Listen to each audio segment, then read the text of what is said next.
Once again, the Indie Alliance has shown its true face. Bharat Virodhi face, Hindu Virodhi face.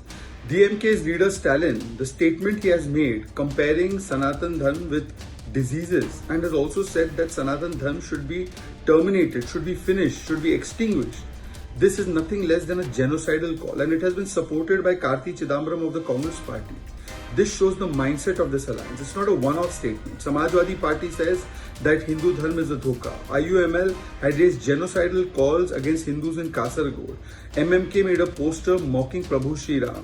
We have seen the long history of Sanatan Virod by Congress Party, doubting existence of Prabhu Shri Ram, opposing the Ram Mandir, Hindu terror, Hindu is a dirty word, and so on and so forth, which has even been described in Manishankar Iyer's book. The question is this Mohabbat ki dukaan or is this Nafrat ke bhaijan? Mamata Banerjee refuses the tilak.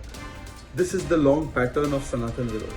But now Uddhav Thackeray-ji and members of this so-called alliance should tell us, is this the manner in which Judega Bharat? By calling for the extermination and termination of that faith which 80% of the people have astha in. Uddhav Thackeray-ji, you talk about being a big champion of the Hindutva cause, but your own allies, right from abusing Hindutva, right from threatening Hindus, right from calling for the extermination of Sanatan Dharma, right from calling Hindu Dharma as a dhoka, they have made all kinds of choicest abuses against Hindu religion, Hindu faith and its believers only for vote bank politics. Yet Uddhav Thackeray-ji has not a word to say. This is their true foe.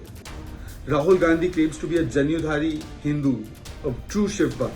But Rahul Gandhi is absolutely silent because for Rahul Gandhi, it is not about Mohabbat ki dukaan. It is only about vote bank ki dukaan. Hindu or Sanatan ko do gali taki mile vote bank ki tali.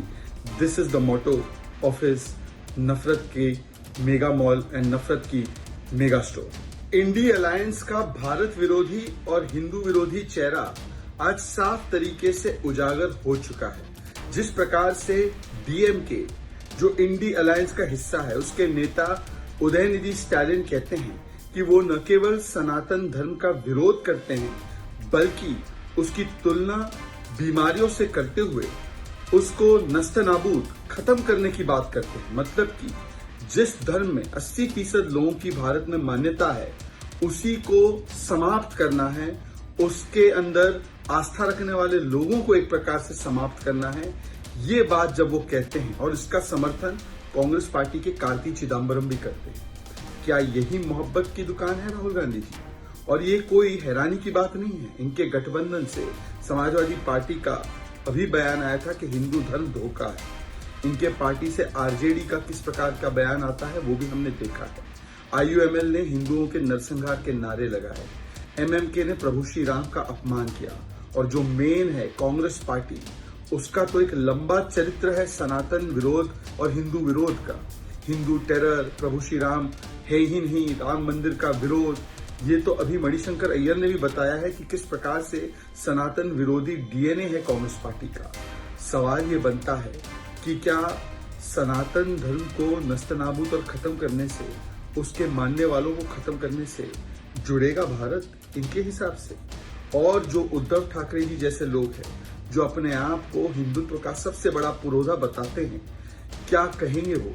कभी उनके गठबंधन के साथी तिलक लगाने से ना कर देते हैं, कभी आचार्य प्रमोद कृष्णम जैसे लोग कहते हैं कि तिलक से नफरत है कांग्रेसियों को, कभी कांग्रेस पार्टी हिंदू को गंदा शब्द बताती है, हिंदू टेरर कहती है, प्रभु श्री राम के अस्तित्व को नकारती है, और कभी डीएमके के नेता किस प्रकार से सनातन धर्म विरोधी इस प्रकार की बातें करते हैं।